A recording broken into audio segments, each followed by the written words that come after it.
ഈ ഇരിക്കുന്ന വാപ്പമാരും ഉമ്മമാരും ഭാര്യയും ഭർത്താവും ഒരുമിച്ച് കിടക്കണ എത്ര പേരുണ്ട്? കൈപൊക്കണ്ട. നിങ്ങൾ എത്ര പേരുണ്ട് ഭാര്യയും ഭർത്താവും ഒരുമിച്ച് കിടക്കുന്നവര്? ഒന്ന് കൈപൊക്കിക്കേ. ഭാര്യയും ഭർത്താവുമായിട്ട് ഇപ്പോഴും ഒരുമിച്ച് കിടക്കണ ഭർത്താക്കന്മാരെന്ന് കൈപൊക്കിക്കേ. അപ്പൊ ബാക്കിയുള്ളവരോടൊപ്പം കിടക്കണേ. ഇപ്പോഴും ഭർത്താവിന്റെ കൂടെ കിടക്കുന്ന പ്രായമുള്ളവരൊക്കെ ഒന്ന് കൈപൊക്കിക്കേ. പെണ്ണുങ്ങളൊന്ന് പൊക്കണം. അവസ്ഥ എവിടെ പൊക്കാനാ? ഓൾ അടുത്ത റൂമില്, ഭർത്താവ് അടുത്ത റൂമില്. ആമിന വാവും പാടി കിടക്ക. ഓ മക്കൾ നിങ്ങൾ ഇവിടെ കിടന്നോടാ. നീ എന്തിനാ പെണ്ണ് കെട്ടിയേ? നീ എന്തിനാ പെണ്ണ് കെട്ടിയേ? മക്കളുണ്ടെങ്കിൽ മക്കളുടെ ഭർത്താവിന്റെ കൂടെ കിടക്കും. നീ നിന്റെ ഭർത്താവിന്റെ കൂടെ കടാ. എന്റെ പ്രിയപ്പെട്ടവരെ, പ്രായമായി കഴിഞ്ഞാൽ വേറെ വേറെ കിടക്കരുത്. വാപ്പാ താങ്ങും തളലുമാകേണ്ടതപ്പടല്ലേ വാപ്പാ. നിന്റെ മക്കളെ പ്രസവിച്ചിട്ട് നിന്റെ വീട്ടിലെ സർവ്വ ജോലിയും ചെയ്ത് ഗ്ലാമറൊക്കെ പോയി തൊലിയൊക്കെ ചുളുങ്ങിപ്പോയ ആ സുന്ദരിയായിരുന്ന നിന്റെ പ്രിയപ്പെട്ട ഭാര്യ, അവൾ ഇങ്ങനാകാൻ നീയല്ലേ കാരണം വാപ്പാ. എന്തൊക്കെ രോഗങ്ങളാ വാപ്പാ. അവളുടെ ശരീരം നെക്കി കൊടുക്കേണ്ടത്, തടകി കൊടുക്കേണ്ടത്, എണ്ണ തേച്ചു കൊടുക്കേണ്ടത് നിന്റെ ഉത്തരവാദിത്തമല്ലേ വാപ്പാ. ആ പ്രായം ചെന്ന നിന്റെ പ്രിയപ്പെട്ട ഭാര്യയെ വിവാഹവികാരത്തിൽ തീർക്കാൻ മാത്രമല്ലല്ലോ പെണ്ണു, അവളെയല്ലേ അവളെ കൂടെ കിടത്തണ്ട്. അവളെ ഈ കൂടെ കിടത്തണ്ട് വാപ്പാ. നിങ്ങളെ രാവിലെ മുതൽ വൈകുന്നേരം വരെ കഷ്ടപ്പെട്ടിട്ടാ നിന്റെ ഭർത്താവിന്റെ ഗ്ലാമർ മുഴുവനും പോയത്. നിന്നെയൊക്കെ പോറ്റാനാ, നിനക്കൊക്കെ ഭക്ഷണം തരാനാ ഗൾഫ് നാടുകളിൽ കടന്ന് അള്ളാഹു കൊടുത്ത ആയുസ് മുഴുവനും ചെലവഴിച്ചത്. നീ ഇന്നും വെളുത്തു തുടുത്തിരിക്കുന്നത് ഏസിക്കകത്തും റൂമിനകത്തും ഇരുന്നത് കൊണ്ടാണ്. നിന്റെ പ്രിയതമന്റെ കോലം ഇങ്ങനെയാകാനുള്ള കാരണം നിനക്കൊക്കെ വേണ്ടി ആയുസ് മാറ്റിവെച്ചതാ. ആ പാവപ്പെട്ടവന്റെ കൂടെ കിടക്കാ. സുഖമില്ലാതെ കിടക്കുമ്പോ ഒന്ന് ചെന്ന് കാലൊന്ന് തടകാ, കാലൊന്നു നെക്കാ. പടച്ചറപ്പേ, മനസ്സില്ലാത്ത ഉമ്മമാരേ, 65 വയസ്സുള്ള ഖദീജ ബീവി റളിയല്ലാഹു തആല അൻഹാ തന്റെ ഭർത്താവിന്റെ മടിത്തട്ടിൽ തലവെച്ച് കിടക്കുകയാണ്. എന്നിട്ട് നബി തങ്ങളുടെ മുഖത്ത് നോക്കി ചിരിക്കുകയാ. അല്ലാഹുവിന്റെ റസൂൽ ചോദിക്കുന്നു, ഖദീജ എന്തേ എന്നെ ഇങ്ങനെ നോക്കുന്നത്? എന്തേ എന്നെ ഇങ്ങനെ നോക്കുന്നത്? യാ റസൂലല്ലാഹ്, എന്തൊരു ഗ്ലാമറാണ് നബിയേ, എന്ത് പ്രകാശമാണ് നബിയേ. അല്ലാഹുവിന്റെ റസൂലിന്റെ മുഖത്ത് നോക്കിയിട്ട് 65 വയസ്സുള്ള ഭാര്യ ചോദിക്കുകയാ, പെങ്ങളെ, കല്യാണത്തിന്റെ ആദിരാത്രിയിൽ ചോദിക്കുന്നതിനേക്കാളും വലിയ സന്തോഷമാണ് പ്രായം ചെന്ന ഭർത്താവിനോട് പറയണം, നരച്ച മുടി നിങ്ങൾക്കൊരു അലങ്കാരമാ, എന്തൊരു ഗ്ലാമറായിക്കാ, നിങ്ങൾ എത്ര വലിയ സുന്ദരനാ. അല്ലാഹുവിന്റെ റസൂലിന്റെ മുഖത്ത് നോക്കിയിട്ട് ഖദീജ പറയുന്നു, എന്തൊരു ഗ്ലാമറാ നബിയേ. ഖദീജ, 25 കൊല്ലമായില്ലേ എന്നെ കാണാൻ തുടങ്ങിയിട്ട്, 25 വർഷമായില്ലേ നമ്മൾ ജീവിക്കാൻ തുടങ്ങിയിട്ട്. അല്ലാഹുവിന്റെ റസൂൽ അവിടെ നിന്ന് പറയുമ്പോ ഖദീജ ബീവി റളിയല്ലാഹു തആല അൻഹാ അല്ലാഹുവിന്റെ റസൂലിനോട് ചോദിക്കുന്നു, യാ റസൂലല്ലാഹ്, അല്ലാഹുവിന്റെ നബിയേ, എനിക്ക് പോകാ സമയമായി നബിയേ, എന്റെ മരണമെടുത്തു നബിയേ. 25 വർഷമായി ഞാൻ അങ്ങയുടെ കൂടെ ജീവിക്കുകയാ. അങ്ങയുടെ മനസ്സ് വേദനിപ്പിച്ചിട്ടുണ്ടെങ്കിൽ, ഈ പാവപ്പെട്ടവളുടെ കയ്യിൽ നിന്ന് എന്തെങ്കിലും ഒരു വിഷമിക്കുന്ന കാര്യം വന്നിട്ടുണ്ടെങ്കിൽ എനിക്ക് പൊരുത്തം തരണേ നബിയേ. അല്ലാഹുവിന്റെ പ്രവാചകൻ എന്ന ഭർത്താവിനോട് തന്റെ പ്രിയപ്പെട്ട ഭാര്യ ചോദിക്കുമ്പോ റസൂലുള്ളാഹ് വാ പൊത്തിപ്പിടിച്ചിട്ട് പറയുന്നു, ഖദീജ, എന്നോട് പൊരുത്തം ചോദിക്കല്ലേ ഖദീജ. ഈ പൊരുത്തം ചോദിക്കുന്ന ഖദീജ ആരാണെന്നറിയോ? ഖിയാമത്ത് നാൾ വരെയുള്ള ഒരു പെണ്ണിനും അല്ലാഹു കൊടുക്കൂല. ഖിയാമത്ത് നാൾ വരെയുള്ള ഒരു പെണ്ണിനും കിട്ടാത്ത ഒരു പ്രതിഫലമാ ഖദീജയ്ക്കുള്ളത്. ഖദീജ ബീബിക്ക് അല്ലാഹു കൊടുക്കുന്ന പ്രതിഫലം എന്തെന്നറിയോ? സ്വർഗ്ഗത്തിലൊരു മുത്തുകൊണ്ടുണ്ടാക്കിയ കൊട്ടാരമാ. സ്വർഗ്ഗത്തിൽ ഒരാളും പോകാൻ കഴിയാത്ത ഒരു സ്ഥലത്ത് ഒരു മുത്തുകൊണ്ടുണ്ടാക്കിയ മനോഹരമായ ഒരു കൊട്ടാരം ഖദീജയ്ക്ക് അല്ലാഹു പ്രതിഫലമായി കൊടുക്കുകയാ. എന്തിനെന്നറിയോ? അല്ലാഹുവിന്റെ റസൂലിന്റെ കൂടെ 25 വർഷം ജീവിച്ചിട്ട് അല്ലാഹുവിന്റെ പ്രവാചകൻ സല്ലല്ലാഹു അലൈഹി വസല്ലമ തങ്ങളുടെ കൂടെ 25 കൊല്ലം ജീവിച്ചിട്ട് നബി തങ്ങളെക്കാൾ 15 വയസ്സ് കൂടുതലാ. 15 വയസ്സ് കൂടുതലാ ഖദീജയ്ക്ക്. 25 കൊല്ലം നബി തങ്ങളുടെ കൂടെ ജീവിച്ചിട്ട് ഒരിക്കൽ പോലും ശബ്ദമുയർത്തിയിട്ടില്ല. അല്ലാഹുവിന്റെ റസൂൽ എന്ന ഭർത്താവിന്റെ മുമ്പിൽ അതാ 25 വർഷത്തിന്റെ ഇടയിൽ ഒരിക്കൽ പോലും ശബ്ദമുയർത്തി സംസാരിച്ചിട്ടില്ല. അല്ലാഹു അതിന് പകരം കൊടുക്കുന്ന പ്രതിഫലമാ. ആ ഖദീജ ബീവിയാണ് നബി തങ്ങളുടെ കയ്യിൽ പിടിച്ചിട്ട് ചോദിക്കുന്നു, നബിയേ, മനസ്സു വേദനിപ്പിച്ചിട്ടുണ്ടെങ്കിൽ പൊരുത്തപ്പെടണേ നബിയേ, പൊരുത്തം ചോദിക്കല്ലേ ഖദീജ, പരാതിയില്ല ഖദീജ. ഖദീജ ബീബി റളിയല്ലാഹു തആല എഴുന്നേൽക്കുകയാ. നബി തങ്ങളെ കെട്ടിപ്പിടിച്ച് ചുംബനം കൊടുക്കുകയാ. എന്നിട്ട് പറയുന്നു, യാ റസൂലല്ലാഹ്, എന്റെ ഫാത്തിമയെ നോക്കണേ നബിയേ, എന്റെ ഫാത്തിമയെ നോക്കണേ നബിയേ. ഒരു ഉമ്മ കൂടെ വേണ്ട പ്രായമാ, ഒരു ഉമ്മ കൂടെ വേണ്ട സമയമാ. എന്റെ ഖദീജാനെ, എന്റെ ഫാത്തിമാനെ പൊന്നുപോലെ നോക്കണേ നബിയേ. അടിക്കല്ല, എന്റെ ജനാസ നിങ്ങൾ വേണം കുളിപ്പിക്കാൻ. അല്ലാഹുവിന്റെ പ്രവാചകൻ പെട്ടെന്ന് സമ്മതിക്കുകയാണ്. നിങ്ങളുടെ ചുമലിൽ കിടക്കുന്ന ഈ ഷാളുണ്ടല്ലോ, എന്റെ കഫം തുണിക്കകത്ത് വെച്ച് പൊതിയണം നബിയേ. ഖിയാമത്ത് നാൾ വരെ ഖബറിനകത്ത് കിടക്കണമല്ലോ. നിങ്ങളില്ലാതെ പറ്റില്ല നബിയേ, നിങ്ങളില്ലാതെ ഖദീജയ്ക്ക് പറ്റില്ല നബിയേ. നിങ്ങളുടെ വിയർപ്പിന്റെ സുഗന്ധം എനിക്ക് വേണം നബിയേ. എന്റെ കഫം തുണിക്കകത്ത് വെക്കണം നബിയേ. ഭർത്താവുള്ളപ്പോ കാമുകനോട് ചാറ്റുന്നവൾക്ക് ഇതറിയില്ല. ഭാര്യ മരിച്ചാ 40 കഴിയുമ്പോ പെണ്ണ് കെട്ടുന്ന ഭർത്താവിന് ഇതറിയില്ല. അല്ലാഹുവിന്റെ റസൂലിനോട് ഭാര്യ പറയുകയാ, ഖബറിനകത്ത് കിടക്കുമ്പോഴും ആ സുഗന്ധമില്ലാതെ ഖദീജയ്ക്ക് കിടക്കാൻ പറ്റില്ല നബിയേ. അല്ലാഹുവിന്റെ റസൂല് സമ്മതിക്കുകയാ. ഖദീജ പറയുന്നു, 3 യാ റസൂലല്ലാഹ്, എന്റെ ഖബറിനകത്ത് ഇറങ്ങണേ നബിയേ. നിങ്ങളുടെ കൈ കൊണ്ട് വേണം എന്നെ ജനാസ ഇറക്കി വെക്കാൻ. നിങ്ങൾ വേണം എന്നെ മണ്ണിലിറക്കി വെക്കാ. നിങ്ങൾ വേണം മിൻഹാ ഖലഖിനാകും വഫിഹാ നുഈദുകും വമിൻഹാ നുഖ്രിജുകും താറത്തൻ ഉഖ്റാ. മണ്ണുവാരി വെക്കേണ്ടത് നിങ്ങളാ നബിയേ.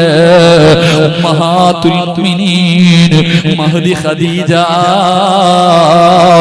ഖദീജ ബീവി റളിയല്ലാഹു തആല അൻഹാ നബി തങ്ങളോട് പൊരുത്തം ചോദിച്ചു വസിയത്ത് ചെയ്തിട്ട് ഈ ലോകത്തോട് യാത്ര പറയുകയാ. പൊന്നുമോള് ഫാത്തിമ ഈ രംഗം കാണുകയാ. അല്ലാഹുവിന്റെ പ്രവാചകൻ പെടുന്ന ഖദീജ ബീബി എന്ന ഭാര്യയുടെ ജനാസ കുളിപ്പിക്കുകയാണ്. നബി തങ്ങളാണ് കുളിപ്പിച്ചത്, നബി തങ്ങളാണ് കുളിപ്പിച്ചത്. അല്ലാഹുവിന്റെ റസൂല് കഫം തുണിയാറ്, കഫം പൊതിയാ സമയമാകുമ്പോ അവിടത്തെ ഷാളെടുക്കുകയാ, അവിടുന്ന് ചുംബിക്കുകയാ. ഖദീജ ബീബി റളിയല്ലാഹു തആല അൻഹയുടെ കഫം തുടിക്കെടുത്ത് വെച്ച് പുതിയുകയാ. എന്റെ പ്രിയപ്പെട്ടവരെ, മയ്യത്ത് നമസ്കാരം കഴിഞ്ഞു, ജനാസ ഖബറിലേക്ക് ഇറക്കുമ്പോ നബി തങ്ങൾ ഖബറിനകത്തിറങ്ങി ഖദീജാനെ അവിടുന്ന് ഖബറിലെ മണ്ണിലേക്ക് ഇറക്കി വെച്ചു. അവിടുത്തെ കെട്ടുകൾ അടിച്ചു. റസൂലുള്ളാഹിയുടെ കണ്ണുനീരൊഴുകുകയാ. ഖദീജ ബീവിയുടെ കഫം തുണി പോലും നനയുകയാ. മറന്നില്ല പെങ്ങള്, മരിക്കുന്ന കാലം വരെ ഖദീജ എന്ന് പറഞ്ഞ നബി തങ്ങൾ കരയുമായിരുന്നു. ഒരിക്കൽ ആയിഷ ബീബി റളിയല്ലാഹു തആല എപ്പോഴും ഖദീജയെ കുറിച്ച് പറയുന്നത് കേട്ടപ്പോ ദേഷ്യം വന്നപ്പോ അവിടുന്ന് പറഞ്ഞു, ഈ കിളവിയോട് മാത്രം ഇത്ര സ്നേഹമെന്ത്, ഈ കിളവിയോട് മാത്രം ഇത്ര സ്നേഹമെന്ത്? എപ്പോ നോക്കിയാൽ ഖദീജ ഖദീജ ഖദീജ, വേറെ പെണ്ണുങ്ങളൊന്നുമില്ല. അല്ലാഹുവിന്റെ റസൂല് കരയുകയാ. എന്തിനാ കരഞ്ഞതെന്നറിയോ? തന്റെ ഖദീജാനെ കിളവി എന്ന് വിളിച്ചപ്പോ അല്ലാഹുവിന്റെ റസൂല് കരഞ്ഞു. പെങ്ങള്, എന്റെ പ്രിയപ്പെട്ടവരെ, നബി തങ്ങളുടെ വഫാത്ത് അറിയുമല്ലോ. 63-ാമത്തെ വയസ്സിൽ ആയിഷ എന്ന തന്റെ പ്രിയപ്പെട്ട ഭാര്യയുടെ മടിത്തട്ടില് അല്ലാഹുവിന്റെ റസൂലിന്റെതാ അതാ ഫാത്തിമ ബീബി റളിയല്ലാഹു തആല അൻഹ കാണുകയാ. തന്റെ വാപ്പ രോഗം പിടിച്ച് കിടക്കുമ്പോ ഫാത്തിമ ബീബി അലിയാർ തങ്ങളോട് അനുവാദം ചോദിച്ചു. വീട്ടിലേക്ക് കടന്നു ചെന്നു. അല്ലാഹുവിന്റെ പ്രവാചകൻ സ്വല്ലല്ലാഹു അലൈഹി വസല്ലമ തങ്ങൾ രോഗം പിടിച്ച് കിടക്കുന്നത് കണ്ടപ്പോ ഫാത്തിമ കരയുകയാ. എപ്പോ ഫാത്തിമ വന്നാലും നബി തങ്ങൾ എഴുന്നേറ്റ് നിൽക്കുമായിരുന്നു. വാപ്പമാരേ, അല്ലാഹുവിന്റെ റസൂലിന്റെ സുന്നത്തല്ലേ? ഇതുപോലെ പെണ്ണിനെ ബഹുമാനിച്ച ഏതെങ്കിലും ഒരു മതമുണ്ടോ? ഫാത്തിമ എന്ന പൊന്നുമോള് വന്ന നബി തങ്ങൾ എഴുന്നേറ്റ് നിൽക്കും. പെങ്ങള്, നെറ്റിത്തടത്തിൽ ഉമ്മ കൊടുക്കും ബാപ്പാ. തന്റെ പൊന്നാര മകളുടെ നെറ്റിത്തടത്തിൽ ഉമ്മ കൊടുക്കുമായിരുന്നു. രോഗം പിടിച്ച് കിടക്കുന്ന നബി തങ്ങൾ ഫാത്തിമാനെ അടുത്ത് വിളിച്ചു. നെറ്റിത്തടത്തിൽ ചുംബനം കൊടുത്തു. അല്ലാഹുവിന്റെ റസൂല് തന്റെ പൊന്നാര മകൾ അടുത്ത് വന്നിരുന്നപ്പോ അവിടെന്ന് പറഞ്ഞു, ഫാത്തിമ, വാപ്പാടെ മരണം അടുത്തു മോളെ. ഫാത്തിമ കരയുകയാ. തന്റെ പൊന്നാര മകളെ സങ്കടം കൊണ്ട് കരയുമ്പോ നബി തങ്ങൾ പിന്നെയും വിളിച്ചിട്ട് പറഞ്ഞു, ഫാത്തിമ, ഉപ്പാന്റെ പുറകില് നീയാ മോളെ. അടുത്ത ഊഴം നിന്റെതാ ഫാത്തിമ. ലോകത്ത് മരണം പറഞ്ഞപ്പ ചിരിച്ചവളാ ഫാത്തിമ. അവസാനം ഫാത്തിമ കാണുകയാ, ഉമ്മ മരിച്ചത് കണ്ടവളാട്. വാപ്പ മരിക്കാൻ പോവുകയാണ്. ആയിഷ എന്ന തന്റെ പ്രിയപ്പെട്ട ഭാര്യയുടെ മടിത്തട്ടിൽ കിടന്നിട്ട് അല്ലാഹുവിന്റെ റസൂൽ ഇങ്ങനെ വഫാത്തിന്റെ വേളയിൽ കിടക്കുകയാ. ആയിഷ ബീബിയുടെ നെഞ്ചിലേക്ക് തല ചാർത്തി വെച്ചിട്ട് അല്ലാഹുവിന്റെ റസൂല് മരണത്തോട് മല്ലടിക്കുമ്പോ ആയിഷ എന്ന തന്റെ പ്രിയപ്പെട്ട ഭാര്യ മിസ്വാക്ക് വായിക്കകത്ത് വെച്ച് ചവച്ചരച്ചിട്ട് ആ തുപ്പലോടുകൂടി നബി തങ്ങളുടെ പല്ല് തേച്ചു കൊടുക്കുകയാ. നബി തങ്ങൾ കുടിച്ചിറക്കിയടോ തന്റെ ആയിഷയുടെ ഉമ്മനീര്. ആ മരണത്തിന്റെ വേളയിൽ പോലും നബി തങ്ങൾ കുടിച്ചിറക്കിയല്ലോ. തന്റെ ഭാര്യയുടെ നെഞ്ചത്ത് തലവെച്ച് കിടന്ന് നബി തങ്ങൾ വഫാത്താവുകയാ. ഇത് കണ്ടാണ് ഫാത്തിമ വളരുന്നത്. ഇത് കണ്ടാണ് ഫാത്തിമ വളരുന്നത്. പെങ്ങളെ, ഫാത്തിമ ബീവിക്ക് 29 വയസ്സായി. ഫാത്തിമ ബീബി റളിയല്ലാഹു തആല അൻഹ 29 വയസ്സായി. ഒരു ദിവസം അലിയാർ തങ്ങൾ വീട്ടിലേക്ക് കടന്നു വരുമ്പോ ഫാത്തിമ ബീബി കുളിച്ചുരുങ്ങിയിട്ട് റെഡിയായി നിൽക്കുകയാ. ഉമ്മ നിന്നതുപോലെ 29-ാമത്തെ വയസ്സിൽ 65-കാരിയായ ഖദീജ നിന്നതുപോലെ കുളിച്ചുരുങ്ങിയിട്ട് 29 വയസ്സുള്ള ഫാത്തിമ ബീബി കുളിച്ചുരുങ്ങിയിട്ട് നിൽക്കുകയാണ്. അലിയാർ തങ്ങൾ വീട്ടിലേക്ക് കടന്നു വന്നു. എന്തേ ഫാത്തിമ ഇന്ന് പ്രത്യേകത? എന്തേ ഫാത്തിമ? അലിയാർ തങ്ങൾക്ക് ഭക്ഷണം കൊടുത്തു. ഫാത്തിമ ബീബി റളിയല്ലാഹു തആല അൻഹ അലിയാർ തങ്ങളുടെ മടിത്തട്ടിലെ തലവെച്ച് കിടക്കുകയാ. എന്നിട്ട് പറഞ്ഞു, അലിയേ പോകുകയാണ്, അലിയേ മരണമടുത്തു, അലിയേ എന്റെ ഹസനെയും ഹുസൈനെയും അടിക്കല്ലേ അലിയേ, പൊന്നുപോലെ നോക്കണേ അലിയേ. തന്റെ പൊന്നാര മക്കളെ ഭർത്താവിന്റെ കയ്യിലേക്ക് പിടിച്ചു കൊടുക്കുകയാണ്. എന്നിട്ട് ഫാത്തിമ ബീബി പറയുകയാ, ഞാൻ മരിച്ച പകല് രാത്രിയിലെ എന്നെ കബറടക്കാവൂ, പകല് കബറടക്കരുത്, എന്നെ പകല് കബറടക്കരുത്. അലിയാര് തങ്ങൾ ചോദിക്കുന്നു, എന്തേ ഫാത്തിമ? അലിയേ പകലാണ് കബറടക്കുന്നതെങ്കിലോ എന്റെ മയ്യത്ത് പൊതിയുന്നത് അന്യപുരുഷന്മാരാ, മയ്യത്ത് ചുമക്കുന്നത് അന്യപുരുഷന്മാരാ, മയ്യത്ത് ഖബറിലിറക്കുന്നതും അന്യപുരുഷന്മാരാ. 3 കഷ്ടം വെള്ള തുണിയിൽ പൊതിഞ്ഞിട്ട് എന്റെ ജനാസ കൊണ്ടുപോകുമ്പോ അവര് വടിവ് കാണുമല്ലോ അലിയേ. കടയിൽ ചെന്ന് ഫറദ എടുക്കുമ്പോ ഇട്ടിട്ടല്ലേ പെങ്ങളെ എടുക്കുന്നത്. ആ ഫറദ വീട്ടിൽ കൊണ്ടുവന്നിട്ട് രണ്ടാമതും ഇറങ്ങുന്ന രീതിയിൽ സ്റ്റിച്ച് ചെയ്യുന്ന പെണ്ണ് കഫം തുണി പൊതിഞ്ഞിട്ട് കൊണ്ടുപോകുമ്പോ പോലും ഒരാളും എന്നെ കാണരുത്. അതുകൊണ്ട് രാത്രിയിൽ വേണ കബറടക്കാര്. ഇതാണ് പെങ്ങളെ ഫാത്തിമ, ഇതാണ് പൊന്നുമോളെ ഫാത്തിമ. ഫാത്തിമ ബീബി റളിയല്ലാഹു തആല അൻഹ തന്റെ ഉപ്പ പോയതുപോലെ, തന്റെ ഉമ്മ പോയതുപോലെ തന്റെ പ്രിയപ്പെട്ട ഭർത്താവിന്റെ മടിത്തട്ടിൽ കടന്ന് പൊരുത്തം ചോദിച്ചിട്ട് അവിടെ നിന്ന് വഫാത്താകുമ്പോ, അവിടെ നിന്ന് യാത്ര പറയുമ്പോ, എന്നെ പെങ്ങളെ മക്കളെ വളർത്തേണ്ടത് ഇങ്ങനെയാ, മക്കളെ വളർത്തേണ്ടത് ഇങ്ങനെയാ. അതുകൊണ്ട് എന്റെ പ്രിയപ്പെട്ടവരോട് പറയുകയാ, മക്കളെ നല്ലതുപോലെ വളർത്തണം പെങ്ങള്. ഒരു വാപ്പയുടെയും ഒരു ഉമ്മയുടെയും ഒരു മകന്റെയും കഥ തുടങ്ങുന്ന മാസമാ. മഹാനായ ഖലീലുല്ലാഹി ഇബ്രാഹിം നബി അലൈഹിസ്സലാം, മഹദിയായ ഹാജറ ബീബി റളിയല്ലാഹു തആല അൻഹ, മകനായ ഇസ്മായിൽ നബി അലൈഹിസ്സലാം, അവരുടെ ചരിത്രങ്ങൾ അനുസ്മരിക്കാൻ പോകുന്ന ഒരു മാസത്തിലേക്കാ കിടക്കുന്നത്. അതുകൊണ്ട് നല്ല മക്കളെ വളർത്തണേ, നല്ല മക്കളാകണേ, ദുനിയാവിലും ആഖിറത്തിലും ഉപകരിക്കുന്ന മക്കളാകണ്ടേ. അതുകൊണ്ട് വാപ്പാ, റബ്ബനാ ഹബ് ലനാ മിൻ അസ്വാജിനാ വദുരിയതിനാ ഖുർറത അയ്യുനിൻ വജഅൽനാ ലിൽമുത്തഖീന ഇമാമാ. ഇമാമാകണേ വാപ്പാ, പള്ളിയിലെ ഇമാമല്ല, മദ്ഹബിന്റെ ഇമാമല്ല, പിന്നാരുടെ ഇമാമെന്നറിയോ?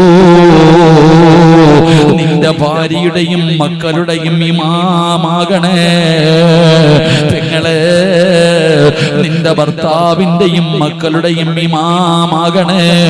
അതിനു വേണ്ടി പരിശ്രമിക്കണേ. അല്ലാഹുവേ, ഞങ്ങളെ നീ നന്നാക്കണേ അല്ലാ. റബ്ബേ, ഞങ്ങളുടെ മക്കള് ദുനിയാവിലും ആഖിറത്തിലും ഉപകരിക്കുന്ന മക്കളിൽ പെടുത്തണേ അല്ലാ. അല്ലാഹുവേ, ഞങ്ങളുടെ മാതാപിതാക്കളെ സ്വർഗത്തിൽ കൊണ്ടുപോകുന്ന വിഭാഗത്തിൽ ഞങ്ങളെ പെടുത്തണേ അല്ലാ. ഞങ്ങളുടെ മാതാപിതാക്കളുടെ പൊരുത്തം ഈ പാപികളായ ഞങ്ങൾക്ക് നൽകണേ അല്ലാ. നബിതങ്ങളോടുള്ള മഹബ്ബത്ത് കാരണം അതെങ്കിലും വിട്ടല്ലോ.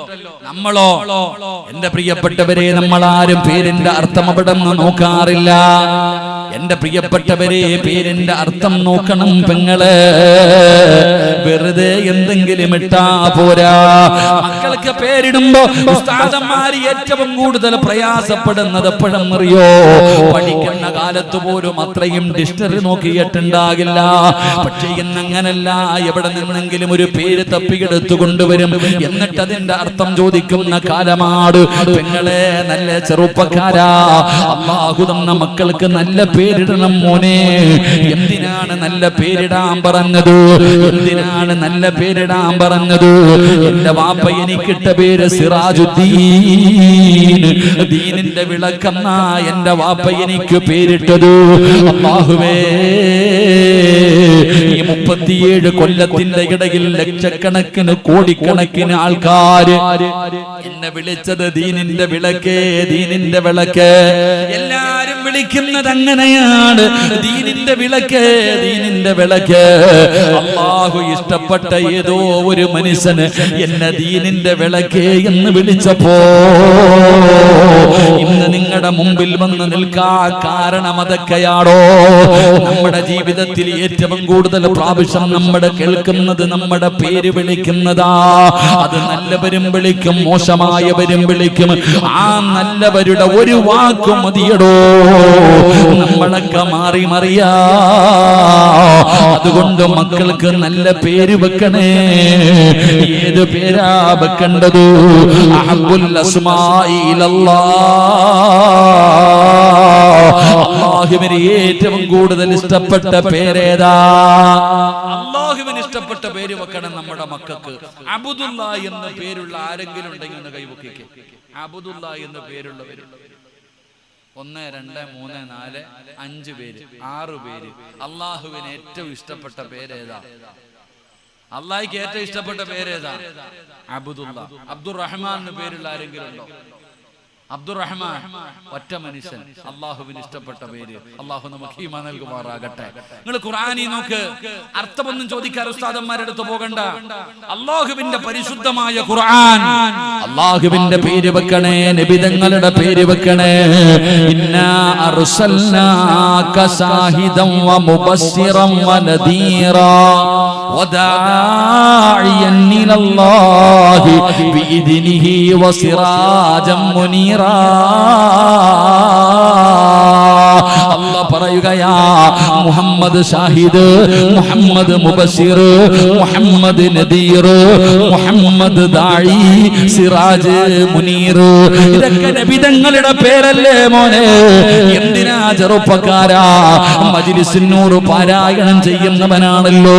ബദരീങ്ങളുടെ പേര് നിനക്കറിയുമല്ലോ മോനെ. ബദർ മൗലിദ് എടുത്ത് നോക്കിയാൽ സുബ്ഹാനല്ലാഹ് എത്ര പേരുകളാടാ! എന്ത് വെറൈറ്റിയാ സഹോദരാ! പെങ്ങളെ ഫാത്തിമയും നഫീസയും ആയിഷയും ഖദീജയും മൈമൂനയും, ഇതൊക്കെയല്ലേ പേര്? ഇതൊക്കെയല്ലേ പൊന്നുമോളെ പേര്? മക്കൾക്ക് നല്ല പേര് വെക്കണേ, മക്കൾക്ക് നല്ല പേര് വെക്കണേ. അത് വാപ്പയുടെ കടമയാണെന്ന് നബി മുഹമ്മദ് മുസ്തഫ സ്വല്ലല്ലാഹു അലൈഹി വസല്ലമ തങ്ങൾ പറയുമ്പോ, എന്റെ പ്രിയപ്പെട്ടവരെ, നിങ്ങളൊക്കെ മക്കൾക്ക് നല്ല പേര് വെച്ചവരാ. ഹസനെന്നും ഹുസൈനെന്നും മുഹമ്മദെന്നും അബൂബക്കറെന്നും അബ്ദുള്ളയെന്നും നിങ്ങളൊക്കെ പേര് വെച്ചവരാ. എല്ലാവരും മക്കൾക്ക് നല്ല പേര് വെച്ചു. പെങ്ങളെ ആയിഷ, ഖദീജ, മൈമൂന, നഫീസ, എല്ലാവരും മക്കൾക്ക് നല്ല പേര് വെച്ചിട്ടുണ്ട്. പക്ഷേ വിളിക്കാറുണ്ടോ? വിളിക്കാറുണ്ടോ? ഒരു വാപ്പ തന്റെ മകന് പേര് വെച്ചിരിക്കുകയാ മുഹമ്മദ് ഹസൻ. എടാ നന്മയുള്ളവന്, എടാ നന്മയുള്ളവന് എന്ന് ഒരു വാപ്പ തന്റെ നാവ് കൊണ്ട് വിളിച്ച അവൻ നന്മയുള്ളവനാകുമല്ലോ. നമ്മളൊക്കെ മക്കൾക്ക് നല്ല പേര് വെച്ചിട്ടുണ്ട്. എന്നാ എത്ര പേര് വിളിക്കും? വാപ്പ അബ്ദുള്ള, അല്ലെങ്കിൽ അബൂബക്കർ, ഉമർ, ഉസ്മാൻ, അലി, ഹസൻ, ഹുസൈൻ എന്ന് തന്റെ പൊന്നാര മകന് പേര് വെച്ചിട്ട് അവനെ വിളിക്കും മോനെ അക്കുവേ, മോനെ കുക്കുവേ, മോനെ വാവേ. ചുമ്മാതല്ല നാൽക്കാലിയെ പോലെ ആയിപ്പോയത്. അള്ളാഹു കാത്തിരിക്കുമാറാകട്ടെ. വാപ്പ തന്റെ മകനെ അബ്ദുള്ള എന്ന് പേരിട്ട് മോനെ അബ്ദുള്ള എന്ന് വിളിക്കത്തില്ല, എളുപ്പത്തിന് വിളിക്കും അക്കു. ഇത് ഏതോ ഒരു ജീവിയുടെ പേരാ. അള്ളാഹു നമ്മളെ കാക്കുമാറാകട്ടെ. മക്കളുടെ പേര് വിളിക്കാൻ എത്ര പേരുണ്ട്? മക്കളുടെ പേര് വിളിക്കുന്ന എടോ ഈ ലോകത്ത് സ്വന്തം ഉമ്മായോളം വാപ്പായോളം മക്കൾക്ക് ദുആ ചെയ്ത സ്വീകരിക്കുന്ന വേറെ ആരാ ഉള്ളത്? എനിക്ക് എന്റെ ഉമ്മ ദുആ ചെയ്താൽ ആ ദുആയോളം വലുപ്പമുള്ള വേറെ ഏത് ദുആയാ ഉള്ളത്? ഉസ്താദന്മാരുടെ ദുആയ, ഒരു വാപ്പ ഒരു ഉമ്മ അവര് മനസ്സറിഞ്ഞുകൊണ്ട് ചെയ്യുന്ന ദുആ എന്റെ പ്രിയപ്പെട്ട സഹോദരങ്ങളെ വല്ലാത്ത ദുആയ. അവരുടെ ഒരു വാക്കുമതി, മാതാവിന്റെയും പിതാവിന്റെയും ഒരു വാക്കുമതി നമ്മുടെ തലതിരിച്ചു കളയാൻ. അല്ലാഹു നമ്മളെ കാക്കും. വിളിച്ചോ മോനെ എന്ന് വിളി. എന്താണ് ഈ നബി സല്ലല്ലാഹു അലൈഹി വസല്ലമ തങ്ങൾ ആരാ എന്ന് വാപ്പ പഠിപ്പിച്ചു കൊടുക്കണം, ഉമ്മ പഠിപ്പിച്ചു കൊടുക്കണം. അള്ളാഹുവിന്റെ പരിശുദ്ധമായ ഖുർആൻ ഓതാൻ, നിസ്കരിക്കാൻ, ഇതൊക്കെ പഠിപ്പിച്ചു കൊടുക്കേണ്ടത് മാതാപിതാക്കളുടെ ജോലിയല്ലേ? എന്റെ പ്രിയപ്പെട്ടവരെ, നിങ്ങളിൽ എത്ര പേരാ മക്കളെ പഠിപ്പിക്കുന്നത്, മക്കൾക്ക് അദബ് പഠിപ്പിച്ചു കൊടുക്കുന്നത്, മക്കൾക്ക് ദീൻ പഠിപ്പിച്ചു കൊടുക്കുന്ന എത്ര പേരുണ്ട്? 7 വയസ്സുള്ള ഒരു കുട്ടിയോട് നിസ്കരിക്കാൻ കൽപ്പിക്കണം, 10 വയസ്സായിട്ട് നിസ്കരിക്കാത്തവനെ തല്ലണം. അങ്ങനല്ലേ പഠിച്ചിരിക്കണേ? നിങ്ങൾ എന്താ ഇങ്ങനെ ഇരിക്കണേ? 7 വയസ്സുള്ളവൻ നിസ്കരിച്ച് കൽപ്പിക്കണം, 10 വയസ്സായിട്ട് നിസ്കരിക്കാത്തവൻ എന്ത് ചെയ്യണം? ഞാൻ കേട്ടില്ലടോ. നിസ്കരിക്കാത്തവൻ എന്ത് ചെയ്യണം? ഞാൻ കേട്ടില്ലടോ, പറ. തല്ലണം. എല്ലാരും ഒന്ന് നേരെ ഇരുന്നോ. നിസ്കരിക്കാത്തതിന്റെ പേര് മക്കളെ തല്ലിയ ഏതെങ്കിലും മാപ്പ ഉണ്ടെങ്കിൽ ഒന്ന് കൈപൊക്കിക്ക്. ബാക്കിയുള്ളവരുടെയൊക്കെ മക്കൾ 5 നേരം നിസ്കരിക്കുന്ന പോയാൽ മക്കള് വാപ്പാനോട് പറയാം, ആദ്യം നിങ്ങളൊന്ന് പള്ളിയിൽ പോവാ, ആദ്യം വാപ്പ ഒന്ന് പോയി നിസ്കരിക്കും. എടാ വാപ്പ, നിങ്ങൾ മക്കളെ എന്തിനാ തല്ലണേ? കുട്ടികളെ എന്തിനാ തല്ലണേ? 5 നേരം നിസ്കരിക്കാൻ പള്ളിയിൽ പോകുന്ന വാപ്പയാണെങ്കിൽ തല്ലണ്ട. മക്കള് പറയും, ഞാനും വരുന്ന നിസ്കരിക്കാൻ. പാപ്പാടെ കൂടെ വരും. നിങ്ങളൊക്കെ പാല് കുടിക്കുന്ന കുട്ടികളുള്ളവരുണ്ടല്ലോ. ഉമ്മ 5 നേരം നിസ്കരിക്കുന്നവളാണെങ്കിൽ മക്കള് വന്നിട്ട് സുജൂദി വീഴ ഉമ്മാടെ മുമ്പില്. എപ്പോ? 2 വയസ്സില് 3 വയസ്സില് ആ പിഞ്ചു കുഞ്ഞുങ്ങൾ നിസ്കരിക്ക. ഇതങ്ങനല്ല. ഈ സാധനം ചുമന്നുകൊണ്ട് നടക്ക, പാല് കുടിക്കണ കുഞ്ഞും. അള്ളാഹു നമ്മളെ കാക്കുമാറാകട്ടെ. ഏതു പൊടിക്കുഞ്ഞും തിന്നണമെങ്കിലും ഉറങ്ങണമെങ്കിലും മിണ്ടാതിരിക്കണമെങ്കിലും ഈ സാധനമില്ലാതെ പറ്റുമോ? അനുഭവിക്കാൻ പോകുന്നേ ഉള്ളൂ പിന്നീട്. അല്ലാഹു കാക്കുമാറാകട്ടെ. നമ്മുടെ കൊച്ചുകുട്ടികൾ പാല് കുടിക്കണ സാധനം വരെ ഇതുമില്ലാതെ പറ്റൂല. ഞാൻ ഈ അടുത്തൊരു വീട്ടിൽ പോയി. അല്ലാഹുവേ, ഞാൻ അവിടെ പോയി ദുആ ചെയ്തിട്ട് ഇറങ്ങി വന്നു. 3 എണ്ണം അവിടെ നിന്ന് അനങ്ങിയിട്ടില്ല. ഇത്രയും നീളമുള്ള ഒരു ടാബും വെച്ച് കണ്ടുകൊണ്ടിരിക്കുക. ഉസ്താദന്മാര് വന്നു, ദുആ ചെയ്തു, ഇറങ്ങിപ്പോയി. അവരൊന്നും അറിഞ്ഞിട്ടില്ല. എന്നാൽ ആ വീട്ടിലെ ഒരെണ്ണമെങ്കിലും വന്നിട്ട് ഇതൊന്ന് ഓഫാക്കി വെക്കാനുള്ള പറയാനുള്ള മനസ്സുപോലും ആ കുടുംബത്തിനില്ലാതെ പോയി. അല്ലാഹു കാക്കുമാറാകട്ടെ. ഇതാണ് അവസ്ഥ. മൊബൈലിന്റെ മക്കളായി നമ്മുടെ മക്കളൊക്കെ പോയി. മൊബൈലിന്റെ മക്കളാവുകയാ, തലതിരിഞ്ഞു പോവാ, സങ്കടപ്പെടുക. എന്റെ പ്രിയപ്പെട്ടവരെ, ഞാൻ അവിടെ നിന്ന് പറയുകയാ, മക്കള് നന്നാകണമെങ്കിൽ ആദ്യം നന്നാകേണ്ടത് വാപ്പയാ.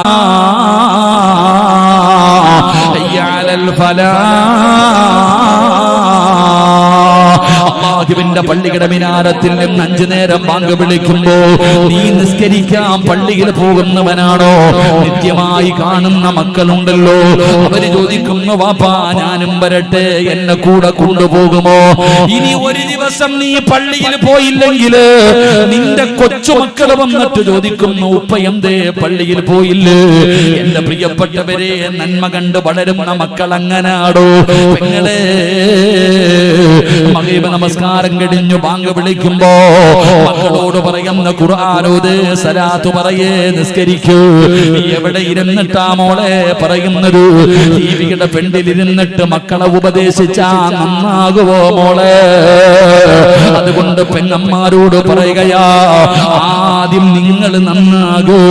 അല്ലാഹുവിന്റെ ഖുർആൻ അവിടെന്ന് പറഞ്ഞല്ലോ, റബ്ബനാ ഹബ് ലനാ മിൻ അസ്വാജിനാ വദുരിയാതിനാ ഖുർറത അയുനിൻ വജഅൽനാ ലിൽമുത്തഖീന ഇമാമാ.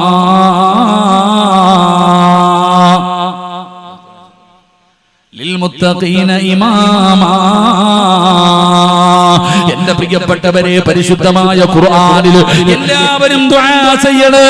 പെണ്ണ് കെട്ടിയവനും കെട്ടാത്തവനും മക്കളുള്ളവനും പ്രായമായവരും ആണും പെണ്ണും ദുആ ചെയ്തത്.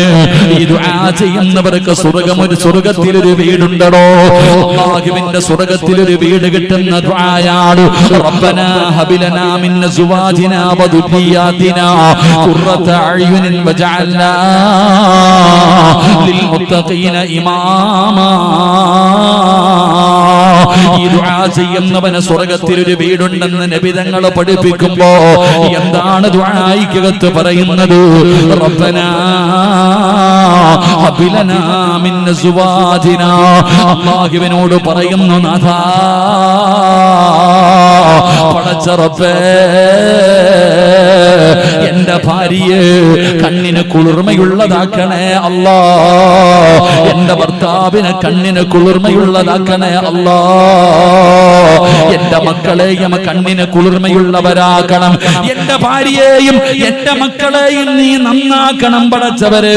അവരെ കണ്ടാ തന്നെ എന്റെ കണ്ണിന് കുളിർമയാകണം തമ്പുരാന്.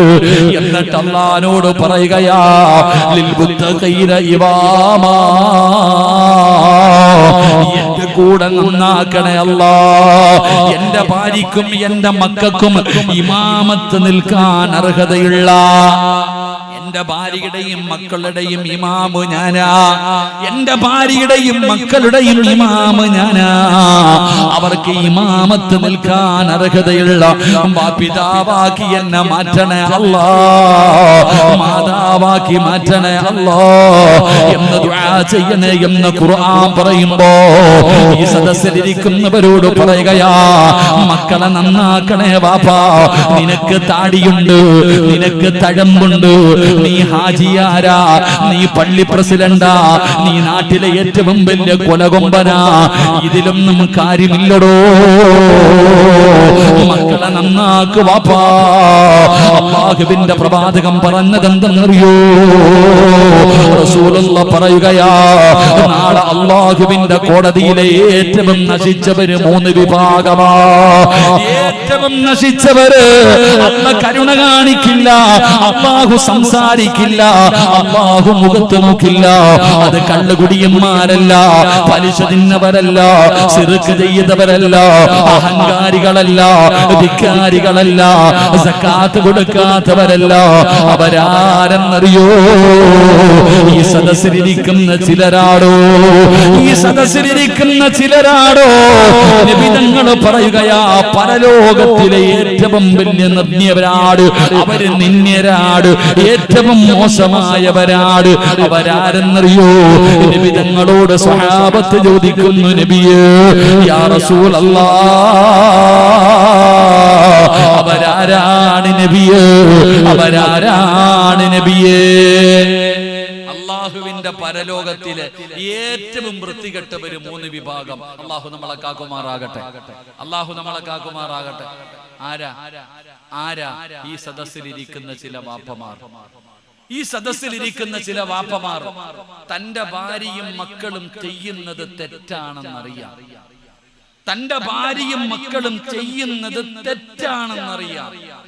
എന്നിട്ടും ആ തെറ്റിനെ തിരുത്തി കൊടുക്കാതെ അതിനെ നിസാരമാക്കുന്ന വാപ്പ, നീ 50 ഹജ്ജ് ചെയ്തവനാണെങ്കിലും അല്ലാഹ് നിന്നെ വെറുതെ വിടത്തില്ല എന്ന് ആദരവായ പ്രവാചകൻ നബി മുഹമ്മദ് മുസ്തഫ, ഉറക്കെ പറഞ്ഞ നബി മുഹമ്മദ് മുസ്തഫ സല്ലല്ലാഹു അലൈഹി വസല്ലമ തങ്ങൾ പറഞ്ഞു, നിന്നെ അല്ലാഹ് വെറുതെ വിടത്തില്ല.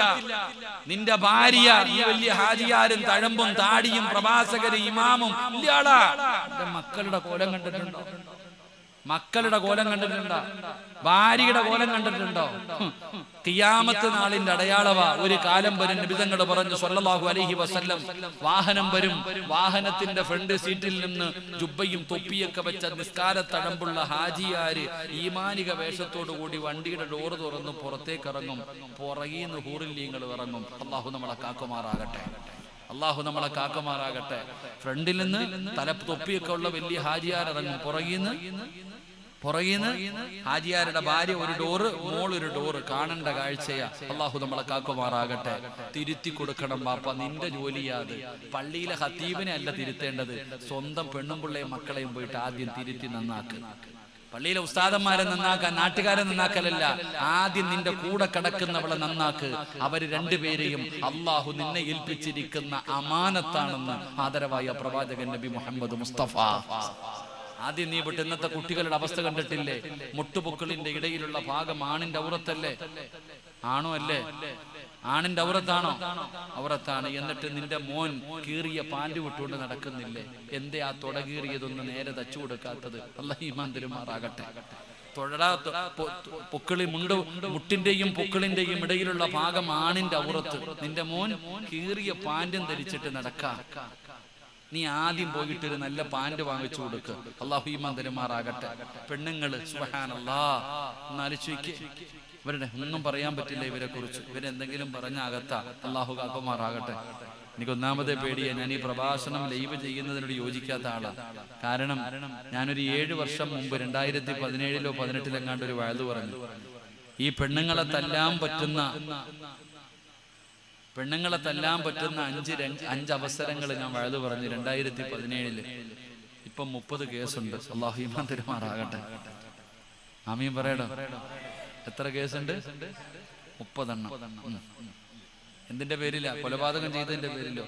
പ്രസംഗിക്കുമ്പോ എല്ലാരും ഇനി പോലെ സൂക്ഷിക്കണോ എന്ന് പഠിച്ചോ.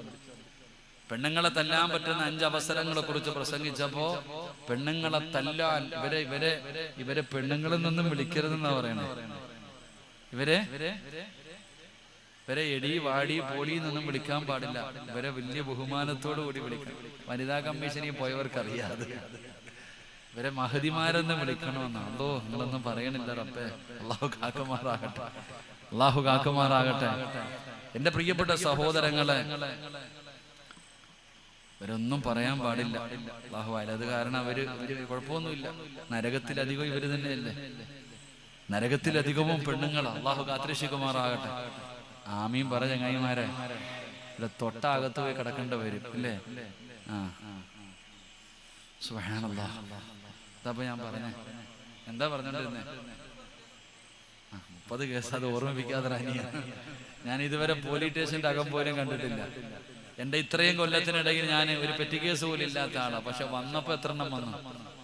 33 സ്വർഗത്തിലെ വയസ്സാ. എനിക്ക് കണ്ണൂര് കേസുണ്ട്, കോഴിക്കോടുണ്ട്. ഇങ്ങനെ ഓരോ ജില്ലയിലാ. എവിടൊക്കെ ഇനി വരുമ്പോ എവിടൊക്കെ പോണമെന്നറിയില്ല. കുഴപ്പമില്ല, ദീൻ പറഞ്ഞതിന്റെ പേരിലല്ലേ. അല്ലാഹു സ്വർഗം നൽകുമാറാകട്ടെ. അല്ലാഹു സ്വർഗം നൽകുമാറാകട്ടെ. ഞാൻ പറയുന്നത് നമ്മുടെ മക്കൾക്ക്, മക്കള് തെറ്റ് ചെയ്താൽ തെറ്റ് തന്നെയാണ്. ഈ കുട്ടികളൊക്കെ ശരീരം മറക്കുന്നുണ്ട്, അവരത്ത് മറക്കണില്ലല്ലോ. ഇത് നടക്ക ഇങ്ങനെ ആണും പെണ്ണും ഇങ്ങനെ നടക്കതിന്റെ ഒക്കെ ഇവിടെ വയതിന് വരുമ്പോഴും മാത്രമേ ഈ ഫർദ ഉള്ളെന്ന്. ട്രെയിനിലൊക്കെ ഒന്ന് കേറണം. സുബ്ഹാനല്ലാഹ്. എന്താ അവസ്ഥ റബ്ബേ. പെണ്ണുങ്ങള് പണ്ട് ഉസ്താദന്മാര് പെണ്ണുങ്ങൾ 2 സമയത്ത് തലമറക്കി. എപ്പോഴൊക്കെയാണെന്നറിയോ? പണ്ടത്തെ പെണ്ണുങ്ങൾ എപ്പോഴൊക്കെയാ? ഒന്ന് ബാങ്ക് വിളിക്കുമ്പോഴും 2 ഉസ്താദിനെ കാണുമ്പോഴില്ലേ? ഏത് തലയെ തുണിയിടാത്ത പെണ്ണു ഉസ്താദ് വരുന്നറിയുമ്പോ പെട്ടെന്ന് ഇടൂല്ലേ? അത് പണ്ട്. ഇപ്പോഴോ ഉള്ളത് കൂടെ പോകാതെ സൂക്ഷിച്ചാൽ മതി. അല്ലാഹു അഅലം. ഒരു പേടിയില്ലെന്ന്. ഇതൊരു ധൈര്യം എന്നറിയോ നമ്മുടെ മക്കൾക്കൊക്കെ. ഈ ജുബ്ബയും തൊപ്പി ഇട്ടവരെ പണ്ട് അമുസ്ലിമീങ്ങൾ പോലും ബഹുമാനിക്കൂടും. നമ്മുടെ സമുദായം സുബ്ഹാനല്ലാഹ് എന്തൊക്കെ പറഞ്ഞാലും വല്ലാത്തട്ടാ. അല്ലാഹു ഈമാൻ തരുമാറാകട്ടെ.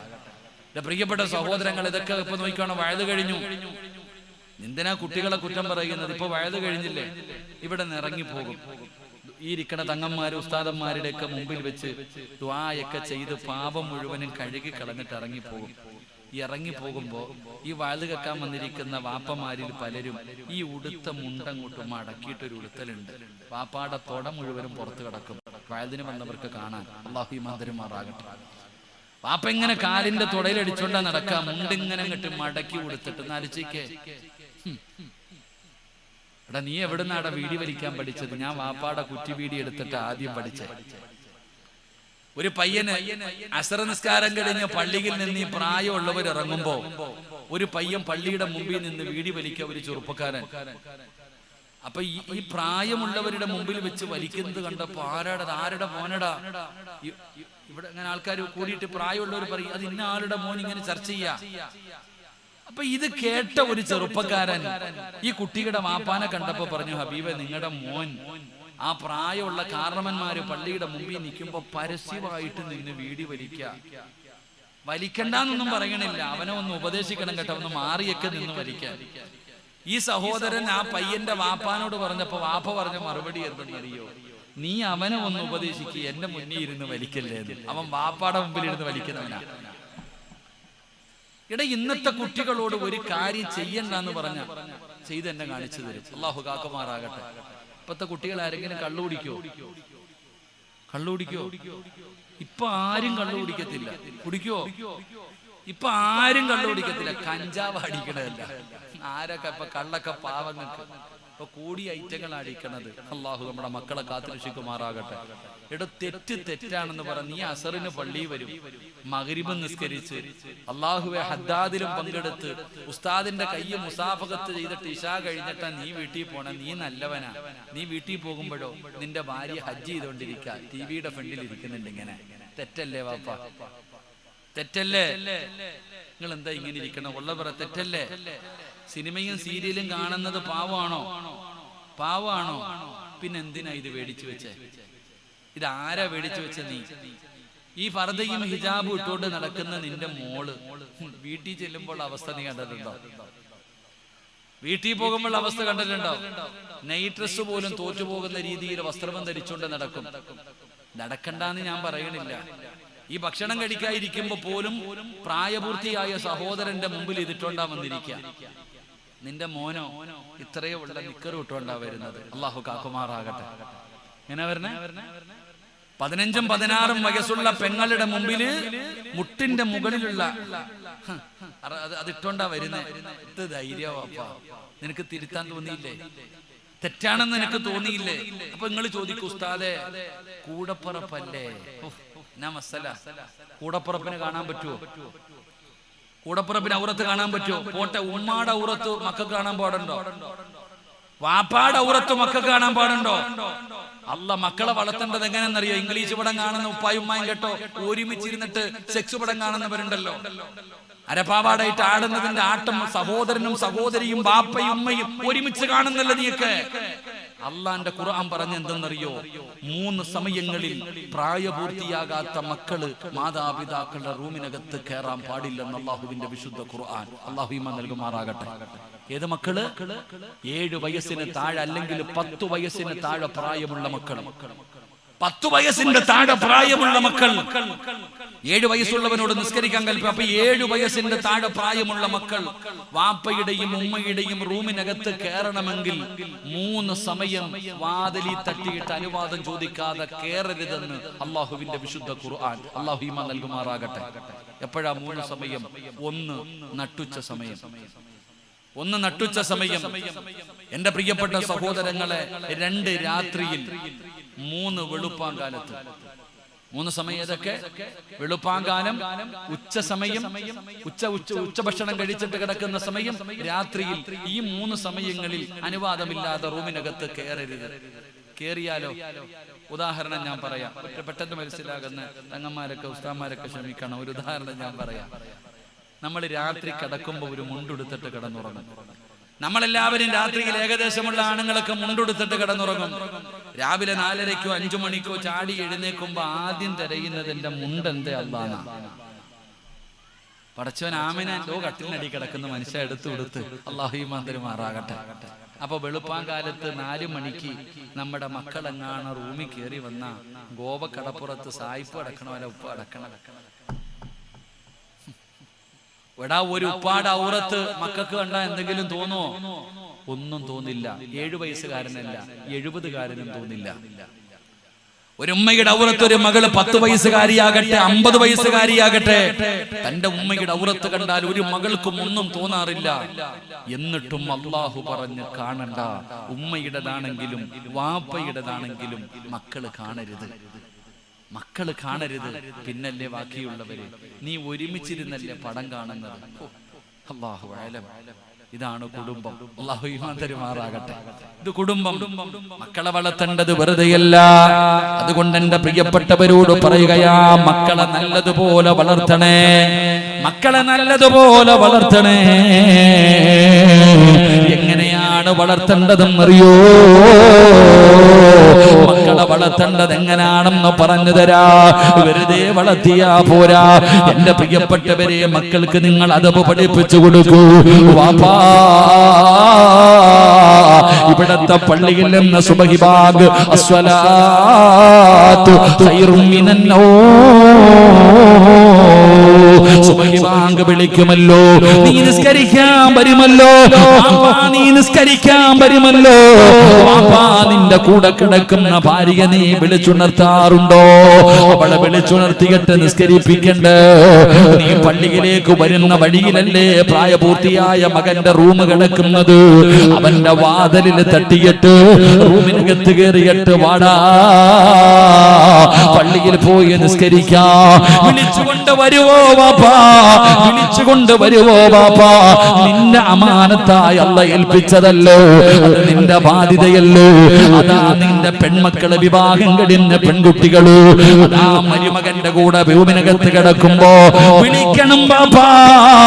പ്രായപൂർത്തിയായ കല്യാണം കഴിഞ്ഞ മക്കള് നിന്റെ വീടിനകത്ത് കിടക്കുന്നുണ്ടെങ്കിലോ അവരെയും നിസ്കരിക്കാൻ വിളിപ്പിക്കണേ. ഞാൻ വെറുതെ പറഞ്ഞതല്ലോ. മഹാനായ ആദരവായ പ്രവാചകൻ നബി മുഹമ്മദ് മുസ്തഫ സല്ലല്ലാഹു അലൈഹി വസല്ലമ തങ്ങള് ഫാത്തിമ എന്ന് പറയുന്ന പൊന്നാര മകളെ കല്യാണം കഴിച്ച് വിട്ടിട്ട് നബി തങ്ങൾ ഫാത്തിമയുടെ വീടിന്റെ മുറ്റത്ത് ചെല്ലുമായിരുന്നു. അല്ലാഹുവിന്റെ പ്രവാചകൻ മാതാ ഫാത്തിമ ബീവിയുടെ വീടിന്റെ മുറ്റത്ത് ചെന്നിട്ട് നബി തങ്ങൾ വിളിക്കുന്നു, മോളെ ഫാത്തിമ, എഴുന്നേറ്റ് നിസ്കരിക്കുമോളെ. നാളെ പരലോകത്ത് ചെന്നിട്ട് മുഹമ്മദിന്റെ മകളാണെന്ന് പറഞ്ഞാൽ പ്രത്യേക പരിഗണന ലഭിക്കില്ല ഫാത്തിമ. കല്യാണം കഴിച്ചു വിട്ട പൊന്നുമകളുടെ വീടിന്റെ മുറ്റത്ത് ചെന്നിട്ട് നബി തങ്ങൾ അവിടെ നിന്ന് വിളിച്ച് നിസ്കരിക്കാൻ പറഞ്ഞു എന്ന് ചരിത്രം പറയുമ്പോ, നീ പെണ്ണതാ പെൺമക്കളെ വെറുതെയാ പെങ്ങള്, നാളെ അല്ലാഹു നിന്നെ പിടിച്ചു നിർത്തുമെന്ന് നബി മുഹമ്മദ് മുസ്തഫ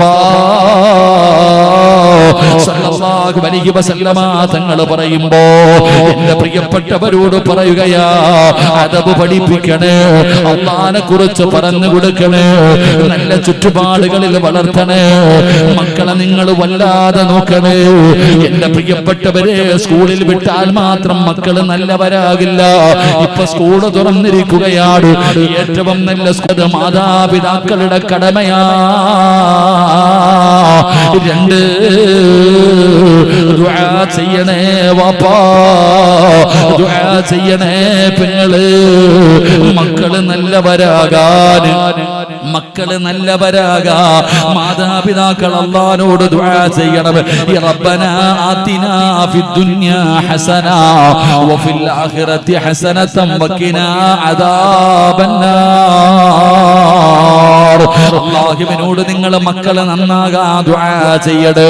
ദുആ മാത്രം പോരാ, മക്കളെ ഉപദേശിക്കണം. മോനെ, ഇന്ന് ലഹരി പദാർത്ഥങ്ങൾ ഏറ്റവും കൂടുതൽ പെട്ടിക്കടയിൽ വരെ കിട്ടുന്ന കാലവാ. തിന്നരുത്, പഠിപ്പിച്ചു കൊടുക്കണം പെങ്ങള്, ഉപദേശിച്ചു കൊടുക്കണം പെങ്ങള്. വാപ്പാ, 4ാമത്തെ കാര്യം എന്തെന്നറിയോ? ആദർശം മറക്കല്ലേ, ആദർശം മറക്കല്ലേ. സ്കൂളിൽ പോകുന്ന മകനോട് പറയണം, മോനെ ഇസ്ലാമിന്റെ കോലത്തിൽ പോകടാ. പെങ്ങളെ, കോളേജിലും സ്കൂളിലും പോകുന്ന മകളോട് പറയണേ, ഫർദ ധരിക്കണേ, ഹിജാബ് ധരിക്കണേ, തലമറക്കണേ. മോളെ, തലമറച്ചിട്ട് നടക്കുമോള്, ഒരു മുടി പോലും പുറത്ത് കാണിക്കരുത്. അത് നിന്റെ ഔറത്താ. പൊന്നാര മകൾക്ക് പഠിപ്പിച്ചു കൊടുക്കൂ. എന്തൊക്കെ സംഭവിച്ചാലും അല്ലാഹുവിന്റെ ദീനിന്റെ നിയമങ്ങളുണ്ടല്ലോ, ശിആറുകളുണ്ടല്ലോ, മറക്കല്ലേ പെങ്ങള്. വല്ലാത്ത പ്രയാസമുള്ള കാര്യമാണ്. കർണാടക പരിസരത്താണല്ലോ, മംഗലാപുരത്ത് കർണാടകയുടെ പരിസരത്ത് ഹിജാബ് നിരോധിച്ചല്ലോ. പഠിച്ചവനെ ഹിജാബ് ഇട്ടുകൊണ്ട് സ്കൂളിലേക്ക് വരാൻ പാടില്ല എന്ന് പറഞ്ഞപ്പോ പല മാതാപിതാക്കളും ഹിജാബ് ഊരിയിട്ട് മക്കളെ പഠിക്കാൻ വിട്ടു. എന്റെ പ്രിയപ്പെട്ട സഹോദരങ്ങളെ, ഹിജാബ് ഇട്ടുകൊണ്ട് സ്കൂളിൽ വരാൻ പാടില്ല എന്ന് പറഞ്ഞപ്പോ ഞങ്ങൾക്ക് വിദ്യാഭ്യാസമാണ് വലുത്, ആദർശം വേണ്ട എന്ന് പറഞ്ഞിട്ട് യൂണിഫോം ഇട്ടുകൊണ്ട് ഫർദ ഊരിയിട്ട് പറഞ്ഞു വിട്ടു ചില മാതാപിതാക്കൾ. പോകട്ടെ, എന്നാ ചില മാതാപിതാക്കൾ എന്ത് പറഞ്ഞു? ഫർദ ഇടാൻ പറ്റത്തില്ലെങ്കിൽ ആ സ്കൂള് ഞങ്ങൾക്ക് വേണ്ട, ആദർശമാ വലുത്, അള്ളാന്റെ ദീനാണ് ഞങ്ങൾക്ക് വലുത്. എന്റെ പ്രിയപ്പെട്ടവരെ, നിങ്ങൾ കണ്ടല്ലോ, ഫർദ ഇട്ടുകൊണ്ട് ആ ശത്രുക്കളുടെ മുമ്പിൽ ഒറ്റയ്ക്ക് നിന്ന് പോരാടിയ ഒരു പെൺകുട്ടി. എന്റെ പ്രിയപ്പെട്ടവരെ, ഫസ്റ്റ് ക്ലാസ്സോട് കൂടി ആ കുട്ടി പാസ്സായത്. നിങ്ങൾക്കറിയോ ദീൻ എങ്ങനാടോ? എടോ, ദീൻ ഇത്തിരി മുറുകെ പിടിക്കാമല്ലാത്ത പ്രയാസമാ. അല്ലാഹുവേ, ഹിജാബ് ഇടാൻ പാടില്ല എന്ന് പറഞ്ഞു സ്കൂളിലെ കുട്ടികളെ തടഞ്ഞ നാട്ടില് ഹിജാബ് ഇട്ടുകൊണ്ടല്ലേ ഒരു പെണ്ണ് പാർലമെന്റിൽ കയറിയിരുന്ന് സത്യപ്രതിജ്ഞ ചെയ്തത്. അല്ലാഹു ഈമാൻ നൽകുമാറാകട്ടെ. ഇതാണ് അല്ലാഹ്. ഹിജാബ് ഇട്ടുകൊണ്ട് സ്കൂളിൽ പോലും കയറരുത് എന്ന് പറഞ്ഞ ആ നിയമം പാസാക്കിയ ആ നിയമസഭയ്ക്കകത്തല്ലേ ഹിജാബ് ഇട്ടുകൊണ്ട് വന്നിരുന്ന് സത്യപ്രതിജ്ഞ ചെയ്തത്. ഇത് പടച്ച റബ്ബിത അള്ളാഹുവിന്റെ ദീനിന്റെ നിയമങ്ങൾ, ശിആറുകൾ, അത് നമ്മൾ മുറുകെ പിടിക്കുമ്പോ ഇപ്പൊ പൗരപ്രസാദ ഏക സിവിൽ കോഡ് വരുന്നു. അല്ലാഹുവേ, എന്ത് ചെയ്യും? കണ്ണും തള്ളിയിരിക്കുക. എന്ത് ചെയ്യാൻ? നീ ജനിച്ചപ്പോ തന്നെ നിന്റെ ഉമ്മയുടെ വയറ്റിൽ കിടന്നപ്പോ തന്നെ അള്ളാഹ് നിന്റെ മരണം നിശ്ചയിച്ചിട്ടുണ്ട്. സമയമാകുമ്പോ നീ മരിക്കും. അത് തടയാൻ ആരെ കൊണ്ടും പറ്റൂല. അള്ളാഹു ഈമാൻ തരുമാറാകട്ടെ. കരിക്കുകയോ പൊരിക്കുകയോ വറക്കുകയോ ചുടുകയോ എന്ത് വേണമെങ്കിലും ചെയ്തോട്ടെ, മരിക്കേണ്ട സമയത്ത് മരിക്കൂലേ? നമ്മൾ എന്തിനാ പേടിക്കണേ? നമ്മൾ എന്തിനാ ഭയപ്പെടുന്നത്? അള്ളാനെ ഭയക്കട ചങ്ങായി. ഈ നിയമങ്ങളെ ഭയക്കുന്ന റോഡി വെച്ചിരിക്കുന്ന ക്യാമറ എന്തൊരു പേടി. അല്ലാഹ് ബെൽറ്റ് ഇടുന്നു, ഹെൽമെറ്റ് ഇടുന്നു, എന്നാ രണ്ട് മലക്കുകൾ തോളി ഇരുന്നിട്ട് ക്യാമറ വെച്ച് നോക്കിക്കൊണ്ടിരിക്കുന്ന അതിനെ നിനക്ക് പേടിയില്ല. അല്ലാഹു ഉമ്മത്തിന് ഈമാൻ നൽകി അനുഗ്രഹിക്കുമാറാകട്ടെ. ഞാൻ പറയുന്നത്, ദീനിലേക്ക് മടങ്ങാതെ ഒരു രക്ഷയില്ല. സാധാരണ അഹങ്കാരമാണോ ഈ ഉമ്മത്ത് കാണിക്കുന്നത്? ഇന്നത്തെ യുവതലമുറ കാണിക്കുന്ന അഹങ്കാരം കണ്ടിട്ടുണ്ടാ? കാണുമ്പോ നമുക്ക് സഹിക്കൂല. ആ അഹങ്കാരത്തിനൊക്കെ നീക്ക് എന്താ വിചാരിച്ച അല്ല വെറുതെ വിടുന്ന? ഇല്ലടാ മക്കളെ, ഇച്ഛാ ഇമ്മ വരപ്പിക്കുക. അല്ല, നീ ചരിത്രം എടുത്ത് വായിച്ചു നോക്ക്, നിന്നൊക്കെ അല്ല പാഠം പഠിപ്പിക്കും. അള്ളാഹു പറയുന്ന വഴിയിലൂടെ നമ്മൾ പോയില്ലെങ്കിൽ അള്ളാഹു ചിലരെ കൊണ്ട് നമ്മളെ നന്നാക്കിപ്പിക്കും, നമ്മളെ പഠിപ്പിക്കും. തുടങ്ങിയിട്ടേ ഉള്ളൂ പഠനം. ഞാൻ BJP-കാരനൊന്നുമല്ല, ഉള്ളത് ഞാൻ പറയും. അള്ളാഹു ഈമാൻ തരുമാറാകട്ടെ. അല്ല പഠിപ്പിക്കും, നമ്മളെയൊക്കെ താഴെ ഇറക്കും. അല്ല, അഹങ്കാരവും പണത്തിന്റെ കൊഴുപ്പും നിന്റെയൊക്കെ എല്ലാം മാറും. ഇതൊക്കെ മാറി താഴേക്ക് ഇറക്കും അല്ല നമ്മളെ. എന്നിട്ടേ നമ്മൾ അള്ളാഹു സഹായിക്കത്തുള്ളൂ. അള്ളാഹു നമുക്ക് ഈമാൻ തരുമാറാകട്ടെ. അതുകൊണ്ട് എന്റെ വാപ്പാ, ആദ്യം നാട് നന്നാക്കുന്നതിന് മുമ്പ് വീട് നന്നാക്കുക. നാട്ടുകാരെ നന്നാക്കുന്നതിന് മുമ്പ് ആദ്യം സ്വന്തം വീട് നന്നാക്കുക. അള്ളാഹു നന്നാക്കാൻ ഭാഗ്യം തരുമാറാകട്ടെ. അതുകൊണ്ട് എന്റെ പ്രിയപ്പെട്ട സഹോദരങ്ങളെ, സഹോദരിമാരെ, എങ്ങനെയാണ് മക്കളെ വളർത്തേണ്ടത് എന്ന് ഞാനൊരു ചരിത്രം പറഞ്ഞു തരാം. എങ്ങനെയാണ് വാപ്പയാകേണ്ടത്? ഒരു ഉമ്മ എങ്ങനാകണം? ഒരു വാപ്പ എങ്ങനാകണം? മക്കൾ എങ്ങനാകും? വാപ്പയും ഉമ്മയും നന്നായാൽ മക്കൾ എങ്ങനാകുമെന്ന് ഒരു ഉദാഹരണം പറഞ്ഞിട്ട് നമുക്ക് പിരിയാം. അള്ളാഹു ഭാഗ്യം തരുമാറാകട്ടെ. നിർത്താറായോ? 11 മണിയായി. വാച്ചിൽ ഇടയ്ക്കിടയ്ക്ക് നോക്കുന്നുണ്ട്. ഞാൻ എത്ര 11:30 വരെ അല്ലേ സമയം പറഞ്ഞു? 11:30 വരെ അല്ലേ പറഞ്ഞു? പിരിവൊന്നും ഇല്ലല്ലോ.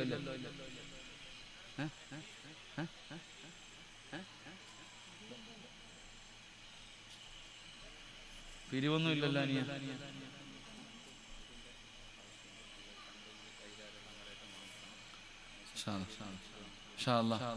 തങ്ങന്മാരൊക്കെ എത്തി. ദുആയും ദിക്റും ദുആയൊക്കെ ഉണ്ട്. ഇൻഷാ അല്ലാഹ് ഞാനതുകൊണ്ട് കുറച്ചു നേരം കൂടെ പൊക്കോട്ടെ.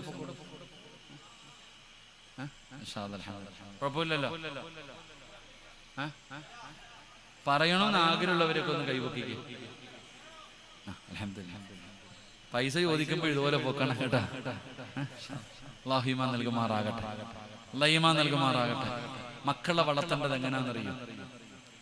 മക്കളെ വളർത്തേണ്ടത് എങ്ങനെയാണെന്നറിയോ? മഹാനായ ആദരവായ പ്രവാചകൻ നബി മുഹമ്മദ് മുസ്തഫ സല്ലല്ലാഹു അലൈഹി വസല്ലമ തങ്ങൾ 40ാമത്തെ വയസ്സിലാണ് അല്ലാഹുവിന്റെ പ്രവാചകൻ 25 വയസ്സ് തന്റെ പ്രിയപ്പെട്ട ഭാര്യയായ ഖദീജ ബീബി റളിയല്ലാഹു തആല അൻഹയ്ക്ക് 40 വയസ്സ്. അല്ലാഹുവിന്റെ പ്രവാചകൻ അപ്പോഴാണ് ഖദീജയെ വിവാഹം കഴിക്കുന്നത്. പെങ്ങളെ നല്ലതുപോലെ കേൾക്കുമോള്, അല്ലാഹുവിന്റെ റസൂലിന്റെ വിവാഹമാണ് 25ാമത്തെ വയസ്സിൽ 40കാരിയെ നബി തങ്ങൾ വിവാഹം കഴിക്കുകയാ. എന്റെ പ്രിയപ്പെട്ട പെങ്ങളെ, രണ്ടുപേരും സന്തോഷകരമായ ജീവിതം നയിക്കുകയാണ്. നബി തങ്ങൾക്ക് 36 വയസ്സായി.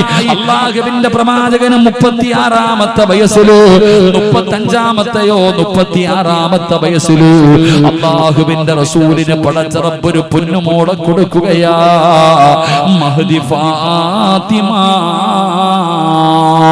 ഫാത്തിമ ജനിക്കുന്നത് 36ാമത്തെ വയസ്സിലാണ്. പടച്ചവനെ, ഫാത്തിമയോട് നബി തങ്ങൾക്ക് വല്ലാത്ത ഇഷ്ടമാ.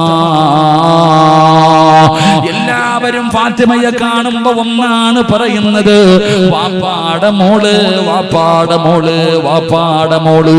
കാരണം നബി തങ്ങളെ പോലെയാണ് ഫാത്തിമ ഇരിക്കുന്നത്. നടത്തവും ശരീരപ്രകൃതവുമെല്ലാം നബി തങ്ങളെ പോലെയാണ്. അതുകൊണ്ട് നബി തങ്ങൾക്ക് ഫാത്തിമയെ വല്ലാത്ത ഇഷ്ടമാണ്. എല്ലാവരും ഫാത്തിമയെ കുറിച്ച് പറയുന്നത് കേട്ടപ്പോ ഖദീജ ബീവിക്കും നബി ഫാത്തിമാനെ വല്ലാത്ത ഇഷ്ടമാണ്. പടച്ചവനെ, നബി തങ്ങളും ഖദീജ ബീവിയും കൂടെ ഫാത്തിമാനെ വളർത്തുകയാ. എന്റെ പ്രിയപ്പെട്ട പെങ്ങള്, വർഷങ്ങൾ കഴിഞ്ഞു. അതാ ഖദീജ ബീവി റളിയല്ലാഹു തആല 65 വയസ്സായി.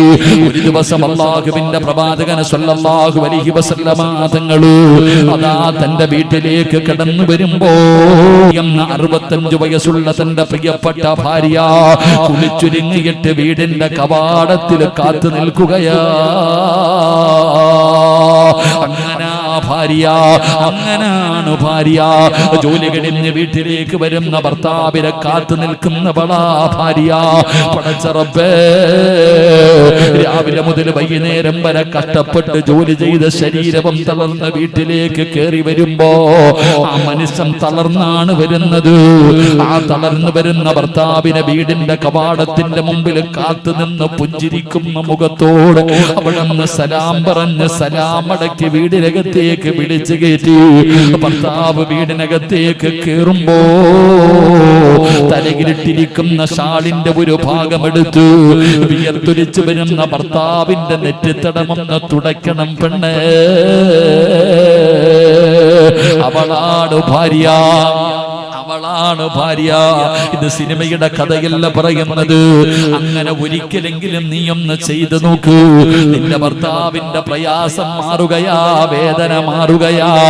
പൂമുഖവാതുക്കൽ സ്നേഹം വിടർത്തുന്ന പൂന്തിങ്കളാണെന്ന് ഭാര്യ. അങ്ങനല്ല പെങ്ങള്, ജീവിതത്തിൽ ഒരിക്കലെങ്കിലും ഖദീജ ബീബി നിന്നതുപോലെ നിൽക്കണം മോള്.